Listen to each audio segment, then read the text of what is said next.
Well, good afternoon. I want to start today by saying thank you. Thank you to everyone out there, and thank you from the bottom of my heart. It's because of you. Thanks to each of you, we've made tremendous progress. We're flattening the curve. We're heading in the right direction. And as we adjust to the new normal, as we continue to look out for ourselves and our loved ones, as we take the necessary precautions, we have reason to be optimistic. As the trends continue downwards, as we continue seeing a reduction in community spread, we're getting closer and closer to opening things back up. And today, we have the groundwork in place. We have the critical pieces we need in place. We have a framework and targets. We have clear, sector-specific health guidelines. And with these critical pillars in place, we are in the position now to look at what we can start to open up safely. And based on our framework, based on our robust health and safety guidelines, it is clear that right now there are certain businesses and workplaces that can operate safely. That means they can physically distance their staff and customers. They can put in physical barriers. They can provide contact-free services, or they work outside and are isolated. We have consulted with our Chief Medical Officer, and today we're able to move forward with opening a small list of very specific businesses. Many of these are seasonal businesses that we're confident can operate safely as long as they comply with public health measures and workplace guidelines. As of Monday, May the 4th, the following businesses will be able to operate: lawn care and landscaping services, garden centers and nurseries with curbside pickup, community gardens, no-touch car washes, auto dealers by appointment only, site preparations for construction projects, and certain essential construction projects such as broadband, telecommunications, municipal projects, and schools. Marinas and golf courses will also be allowed to start getting ready for the season, but not open just yet. Folks, our hard work and perseverance, our patience is paying off. We're at an important starting point, and we should take today as a sign. Today's news shows us that if we stay the course, if we stay vigilant and take the measured approach, we can keep moving in the right direction. We can keep moving ahead with the opening of the economy. We will still have a long way to go. But today is a glimmer of hope, and it couldn't come soon enough. I'm very pleased that we're here today, and I know we all are. As I said on Monday, we're at the start of a conversation, and every step forward is an important step. Every step forward is a step in the right direction. And in the coming days and weeks, I'm hopeful that we'll meet more of our health targets. I'm very optimistic that in the near future, we'll be able to announce that additional businesses will be able to open up safely. People are eager to get back to work. I know that. And right now, our future is in our hands. It's up to us as a province. And when the time comes, we will regain what we have lost and more. My friends, we will get there. We will get there together, and we will get through this. Thank you so much, and God bless the people of Ontario. Now I'll pass it over to Minister Fedeli.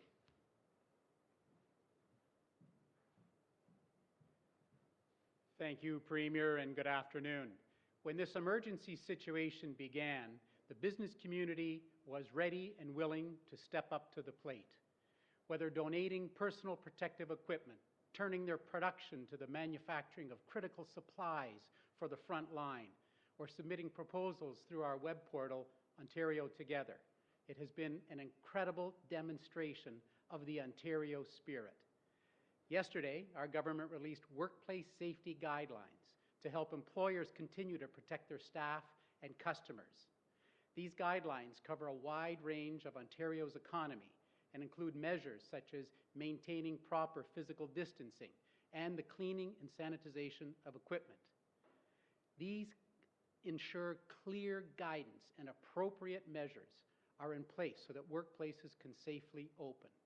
And, as the Premier noted, today we are announcing that certain operations can begin starting May 4th.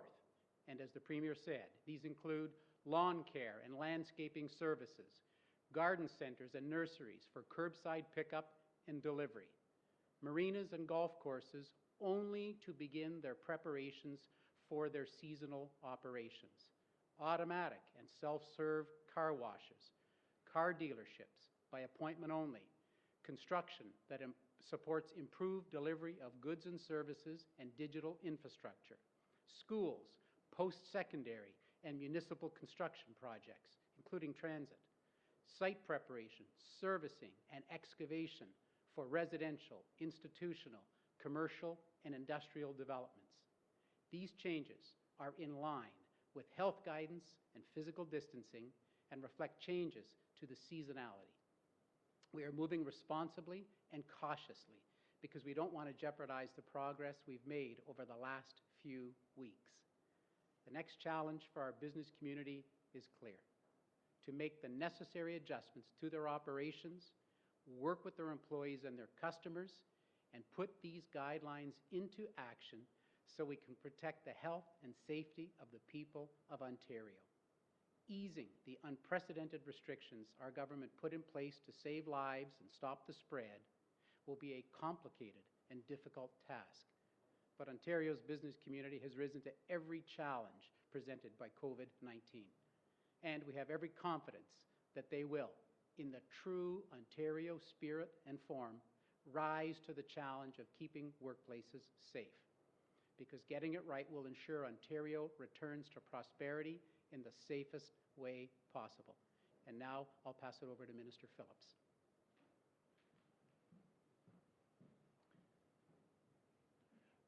Good afternoon, and thank you, Minister Fedeli. I'd like to begin, just first of all today, by congratulating Tim Macklem, who was appointed the new Governor of the Bank of Canada today. I'd also like to take this opportunity to thank Governor Steve Poloz for his 7 years of dedication, particularly during these challenging times. Steve's from the Durham region, and as the MPP for Ajax, we always like to see a local boy make good. So it was great.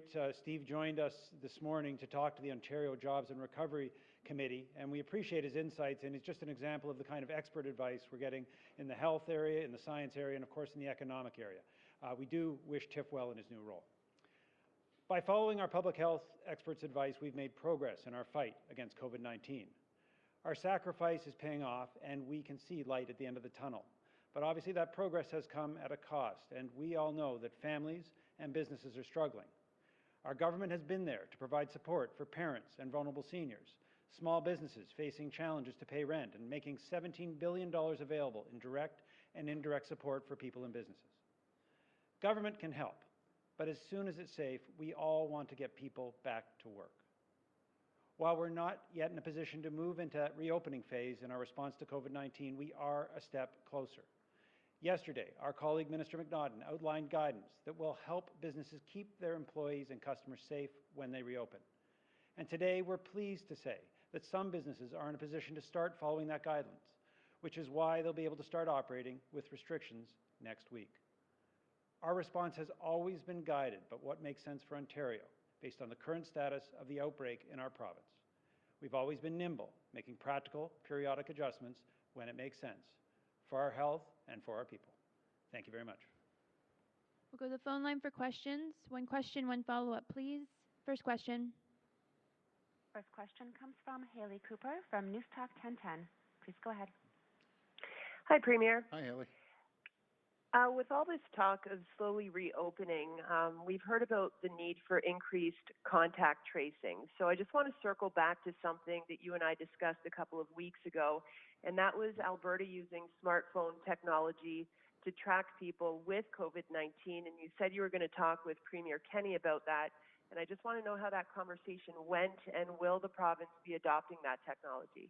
Well, I had a great conversation with Premier Kenney about that, and I passed it on to our health team. And before I pass it over to the Minister of Health, I want to congratulate our health team, Minister Elliott, and the Chief Medical Officer, but our whole health team. I want to congratulate them on the numbers of over 16,200 people were tested.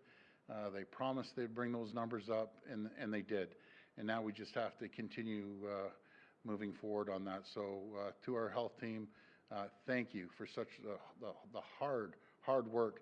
And these folks are up all night. I'm taking calls at 11 o'clock at night, talking to our health team, and they're just an incredible team. So I really appreciate it. I'll pass this question over to Minister Elliott. Well, thank you very much for the question. We have been doing the contact tracing manually, using a lot of medical students who volunteered to come forward, public health practitioners as well, to make sure that we can do prompt follow-ups, to make sure that we can identify and make sure that people who are self-isolating remain in that situation. But we are looking at some apps as well. We are looking at ways to use our technology to increase the volume that we can do the contact tracing on. And we're also looking into the future as well, because we want to use the technology to support our health care system generally, so that when we are through the COVID-19 pandemic, we'll be able to use this application for other uses, following up with people that have chronic physical conditions, to give them prompts and so on. So if they have something like diabetes, to remind them that they need to do their eye examinations and some of the other things that we're doing. So we're looking at some of these apps for now for contact tracing, but also for the future for the benefit of our healthcare system. And my next question is for the Premier. With rent due today, many businesses are saying their landlords are not participating in the federal government's rent relief program. Some restaurants are saying they're going to have to close their doors for good this weekend. They're now looking to the province to pause evictions for commercial tenants. Will you do that? Well, we put together a really, really great program with partnership with the federal government of over $900 million, and it's really, really helping both, not only the landlord, but the tenants as well. And if you don't mind, Haley, the Minister of Finance put this program together, so I'll pass it over to the Minister of Finance. Thanks for the question, Ellie. And we certainly are hearing from tenants, from commercial tenants, about their interest in the program. Have to keep in mind, the program was announced by the federal government last week. It's being rolled out by the Canada Mortgage and Housing Corporation, and the program does not actually begin practically on the ground, according to the federal government, until the end of next week. So that program is still being rolled out, although the details are out there. I have to say we've got some good feedback from a number of groups about different things to make it better, and I know the federal government has been very open to those. But again, as the Premier said, we're confident this is over $900 million of support. It divides, as I said, I've said before, it would reduce the tenant's rent to 25%. It would mean that the landlord would get 75%, and then the governments, in this case of Ontario and the federal government, would pick up the other 50. So this program is, again, still the details of it to be rolled out. I know the CEO at Canada Mortgage and Housing is a very competent individual. The program's well conceived, and we think it's going to help probably hundreds of thousands of businesses here in Ontario. Next question. Next question comes from Travis Danraj from Global News. Please go ahead. Hi there, Premier. Hi, Travis. Question for you, and then I have a question for my colleague as well.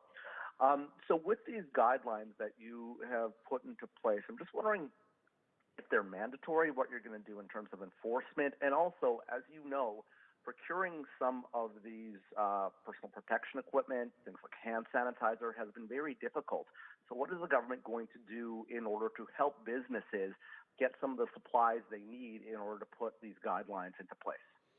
Well, the guidelines will be followed up by bylaw officers across the province, along with the PPE. I hear you. It's a challenge. It's a challenge on all fronts. We're seeing more surgical masks coming in. We have domestic supply ramping up as well, and we're going to work as hard as we can to make sure that the businesses have the requirements that they need. But yes, I'm not disagreeing with you. The PPEs are important, very important. All right, and this next question is from my colleague, Catherine McDonald, who's working on a story on long-term care. The government was sent a letter from families of residents at Meagan Manor, a long-term care home, and there have been various allegations that residents have been pushing their call buttons without anyone responding to them for hours. A family of a 105-year-old woman says that she was left only in a diaper without a sheet to cover her, calling out for a glass of water for hours, and there are many other allegations that have not yet been proven, but the families are demanding that the ministry step in to help deal with this. What is the government going to do? Well, I'll pass this over to the Minister of Health. Well, we've been hearing some pretty tragic stories about some of the things that have been happening in our long-term care homes. And we are taking action. First of all, we have asked for the assistance of the armed forces. They have gone into 5 of our long-term care homes with nursing and other supplies, as well as for cleaning and infection control purposes. We also passed an order last week that allows hospital personnel to go in to work in long-term care homes as well. I would say that the hospitals, it's a voluntary association and indication by hospitals if they want to do that. To their great credit, they have done that. And the employee representatives, the unions have been wonderful as well, doing this on a humanitarian basis because we know that they need staff in these homes. We've been working to get staff in there from the hospitals. They are bringing their own PPE in with them. We're also sending in SWAT teams to a number of these homes in order to assist them with infection control and prevention to make sure that it's going to be a safe workplace for people going in. But we know that there are many, many sad stories of people that have been needing help and assistance, haven't gotten it, but we are making sure that they are going to get that now. This is something that we absolutely need to do on a humanitarian basis, and I know that there are many families that are upset about this. I don't blame them, but we are taking action and we are going to resolve this situation, and we are going to make sure that there's staff in there to attend to their needs. Next question. Next question comes from Mike Crawley from CBC News. Please go ahead. Hi, Premier.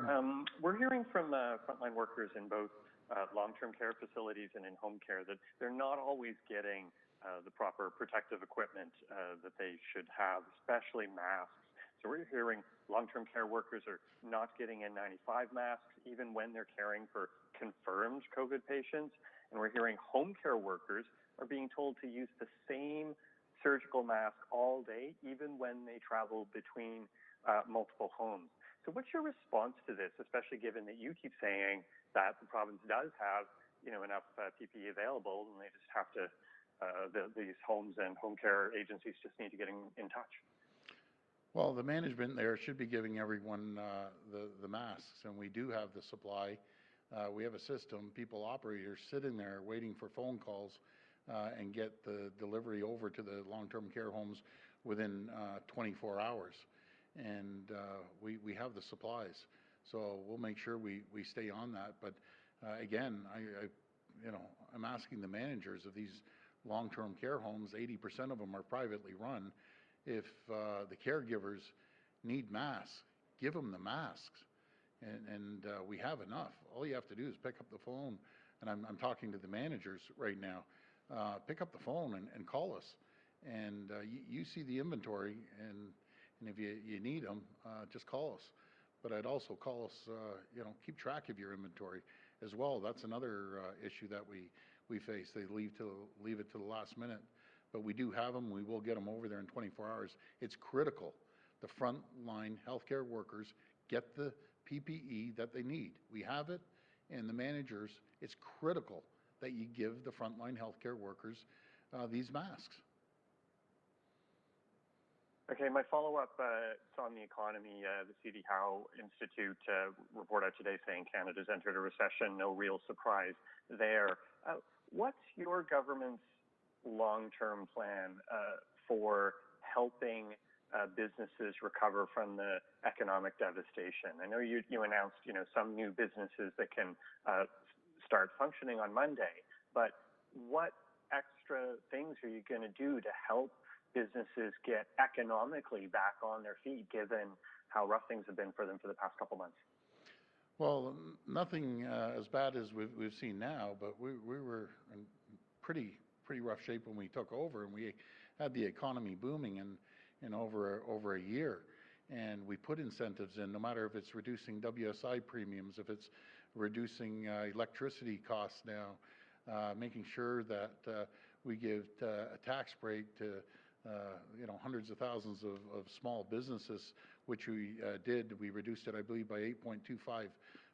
But there's a whole raft of items, and again, I could hand it over to either one of my ministers, Minister of Economic Development or Finance, because they're heavily involved in making sure that we have our companies, especially our small businesses, thrive and grow. And I can tell you one thing, Mike, we're going to get back to that point. It may not be tomorrow, but I have all the confidence in the world and the businesses here in this province and the creativity, and we're behind them.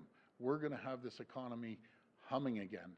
We're going to have it moving forward, and we're going to continue supporting small businesses. Matter of fact, we're going to be supporting all businesses. But let me hand it over to one of the ministers.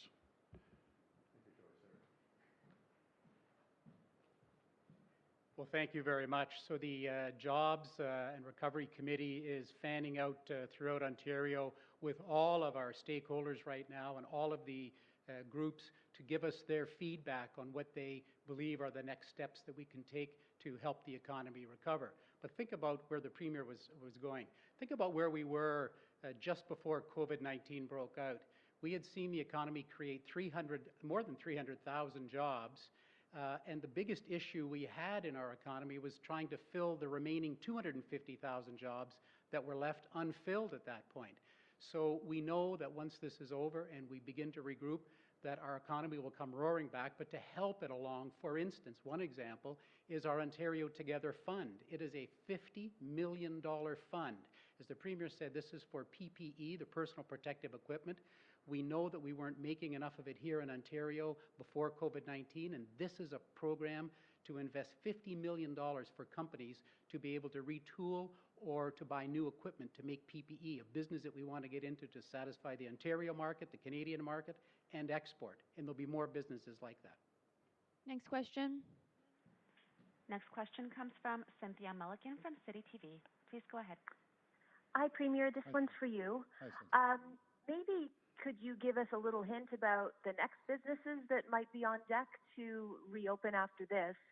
And my question as well is, if I know Ontario seems to be in a downward trend again, we might be in day 6 or 7 of steadily going downwards. However, in Toronto, it's still facing the biggest number of cases. So when you do start to open up the economy, could the City of Toronto add some more stringent restrictions than you might have elsewhere in the province? For example, opening restaurants later? Well, before we open the whole economy, I'm going to stick with what I've always been saying. We're going to follow the framework and the guidelines, and until we see a downward slope right across this province for at least a couple of weeks, we can't open up the whole economy. I know on a daily basis, because I asked again today, not to mention I talk to Mayor Tory quite frequently, but I asked again last night and today, are you in full contact with the mayor's office? And they said numerous times we're going to work with them to make sure we're collaborative and we open up Toronto as much as possible based on health and science. And I'm never going to waver from the health and science part of it. And I know the Chief Medical Officer, we've sent guidelines and the framework and worked with the health team. And we have pretty stringent health guidelines, and the Minister of Labour worked on that as well. So we're going to do everything we can, Cynthia, to see the economy open up. But again, I'll stick with what I've said before. Let's see 2 weeks of real positive results. Okay, thank you. And I believe the finance minister would be best for this next question. It's kind of a continuation of what Haley Cooper was asking regarding landlords who are trying to get their rents lowered under this federal policy. What if, or tenants, I'm sorry, what if landlords say no? Does a tenant, it seems like the tenant has absolutely no power in this. And why hasn't it been done so that they could have a say and they could buy into the program even if their landlord is not? Yeah, so a really good question. There are 1.2 million commercial leases in the province of Ontario, and of course this program is national, so imagine that's 40%. There are millions of those leases across Canada. The program the federal government designed with all the provinces targeted the landlords because that was the way to get the money into the system most quickly.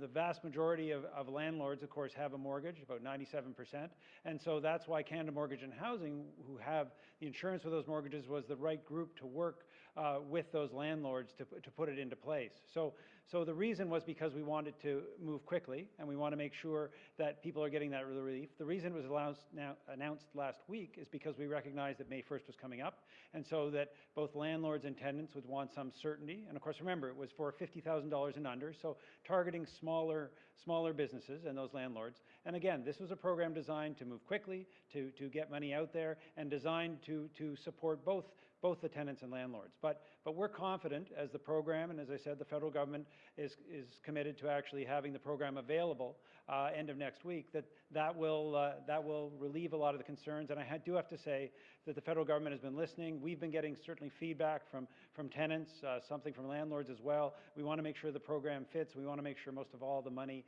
almost $900 million in Ontario support, gets out there as quickly as possible. Next question. Next question comes from Colin DeMello from CTV News. Please go ahead. Hi, my question is first for the finance minister. Just building on the question from Mike Crawley about the CD Howe Institute saying we're in a recession. I just wanted to hear from you. So you're obviously tracking all of these numbers. Do you believe Ontario is currently in a state of recession? And will there need to be further stimulus when the state of emergency is eventually lifted? You know, CD Howe did make that comment today. They took a non-traditional perspective in terms of other factors looking at whether we're in recession or not. Of course, the traditional definition, which is the one we would use, is 2 consecutive quarters of negative growth. But beyond the name and the title, what we can see quite clearly and what you've heard from this podium day after day is an understanding from our government that people are hurting, businesses are hurting, and individuals are hurting. And I'll refer back to the conversation and the really impressive dialogue we had with Governor Polos today. He used an analogy. He said it's as if you're going along on a flat surface and then you come to a crater or a hole in the ground, and that's this economic downturn. What governments are doing, what our government, the federal government, municipal government are doing, are filling that crater. Otherwise, we'd have to go down into that crater, and that's not where we would ever want Ontarians to be or Ontario businesses to be. So the supports we've been providing, $17 billion so far in direct and indirect support, have been to fill that crater so that we can have a bridge to get across to the other side. There's no question that we are in unprecedented times, and not just here in Ontario, but around the world. But our government's committed to doing what it takes. You asked about stimulus. We will talk about a recovery phase. As you know, we had, unlike any other government, we made a decision to make updates to our financials. So unlike other governments in Canada, we did that at the end of March. We said at that time as well that in the fall we'll bring out a full budget, and we're working daily with the federal government and with my colleagues, as Vic mentioned, with the Jobs and Recovery Committee, talking to Ontarians, finding out what's going to be necessary to get the economy back on track. But quite clearly, we're in difficult times. The work of all of us and the work of all Ontarians is going to be get out of that as soon as we can. All right, thank you, Minister. And to the Premier, Premier, today the long-term care sector in this province reported 3 more homes have declared an outbreak. So these are homes that didn't have COVID-19 before, and now they do. I'm a bit confused. I thought the province had created an iron ring around these homes. If that's the case, how is the virus still getting past the iron ring? Well, again, I'm going to give it to the expert here and pass it over to the Minister of Health. Thank you. Well, we knew that there was a potential for this to happen, that we know that long-term care homes are particularly vulnerable, as are retirement homes and other places of congregate living. So we're going to continue with our efforts. We want to make sure that within 2 weeks we can have everyone tested in a long-term care home for COVID-19 so that we can isolate them to protect them and to protect the other residents of the homes. But very clearly there still is a lot of work to do. That's why we're very grateful for the assistance of the armed forces for coming in and helping with 5 of the homes. That's why we're grateful to the hospitals as well for partnering with many long-term care homes to send in their staff to make sure that they can do that infection prevention and control, that they can care for the residents, and that they can isolate the ones that are able to be isolated, or they will be sent to hospital for treatment. So we're not through this yet. We've said that we're not through the peak. We know that we need to pay particular attention to long-term care and retirement homes, and we're going to continue to do that until we beat COVID-19. Next question. Next question comes from Sean Jeffords from the Canadian Press. Please go ahead. Good afternoon, Premier. Hi, Sean. Wanted to ask you today about the reopening announcement, and I'm wondering when the point arrives where child care centers across the province have to be reopened in order to ensure that the full economy of the province can begin to function. I mean, presumably the workers who are going to go back to these places on May the 4th will need child care, and it may not be available to them. So at what point do you have to reopen child care centers across the province just to get the economy going again? Well, our number one priority for all of us in Ontario is to protect our children. That will be our number one priority. Again, we'll get the advice off the Chief Medical Officer. We'll look at the curve to make sure it continues to go down. But I know the Minister of Education, Minister Lecce, has a plan, and as soon as those numbers hit the appropriate place, then we'll be able to have childcare again. But Sean, I fully understand what you're saying. If they're going back to work, someone has to take care of the children, and it's going to go hand in hand almost. We have to see 2 weeks of a downward trend, minimum, by the way, before we open up the economy.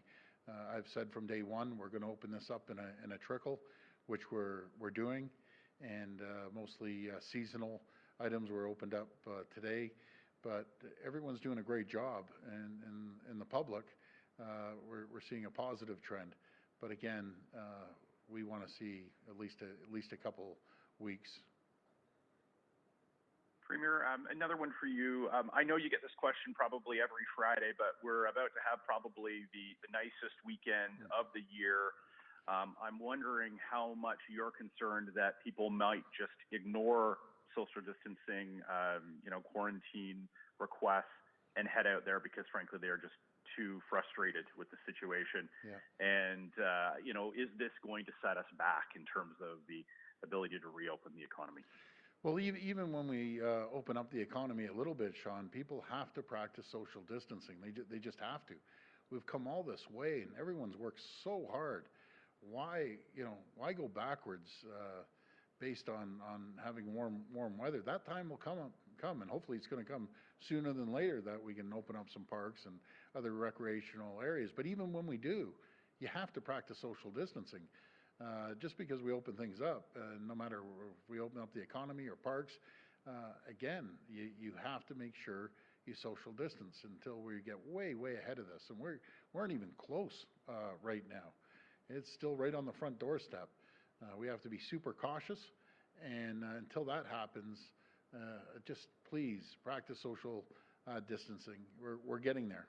We are getting there, and I'm feeling positive. So just hang in there for a little bit. We're almost there. Last question. Last question comes from Randy Rath from Sage TV. Please go ahead. Hi, Premier. Hi, Randy. There's a situation in the city of Burlington where the city has said that you can't have a drive-by celebration of a birthday or an anniversary or something like that with any more than 5 cars, because they say that it constitutes a parade and your emergency measures make it so that you can't have any more than 5 vehicles in a parade. Is that not taking things to the extreme? What harm is there in people inside their car honking their horn with more than 5 in a row going by somebody's house to celebrate their birthday? Randy, I agree with you. If everyone's in their car, who are they bothering?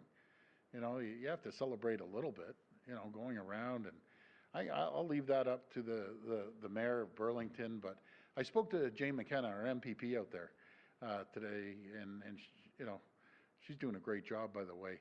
And, I said, what's going on with us? Why? They aren't hurting anyone. They're in the car. They're going by. And again, she doesn't disagree. But I guess someone has to have a conversation with the mayor of Burlington. That's going to be really up to them. But let's be a little lenient on stuff like that. I'd understand if there's, groups of people marching down the street side by side, chanting. But that's not the case. They're in individual cars driving by. What does it last? A few minutes? People honking their horns? People need a little bit of freedom to get out there and celebrate. But that's a judgment call for the mayor. Okay, and outside of the city, nurseries and greenhouses are already, and they have been since Easter, operating sales at the end of their lanes, and golf courses have already started grooming the courses for opening. I'm wondering what's different in what you're talking about today to what's already happening, and is the people that run those businesses ignoring the emergency measures, legislation, a factor in what you're announcing today? Well, as we all know, garden centers are very seasonal, and we have to get the flowers out there. We're talking about individual garden centers attached to other big retail. But my heart always breaks for the little guys. The little garden company that's somewhere in a small town, standalone. Those are the people I love. I want to support them, and anything we can do to support them. And as the trend goes down, hopefully there'll be a time in the very near future people can go in and look at their annuals or perennials and pick them out. But right now, through the advice of the chief medical officer, they just feel a little better, a little safer, just on curbside pickup. But do you know what this does, Randy? I think it's really good for mental health. People get outside, they get to garden, make their place look nice and bright and beautiful. There's nothing better than a beautiful garden with flowers, as my mother always told me. So. Thank you. Thank you. That's it? Well, have a very safe weekend, and God bless everyone of Ontario. You're absolute champions. Thank you.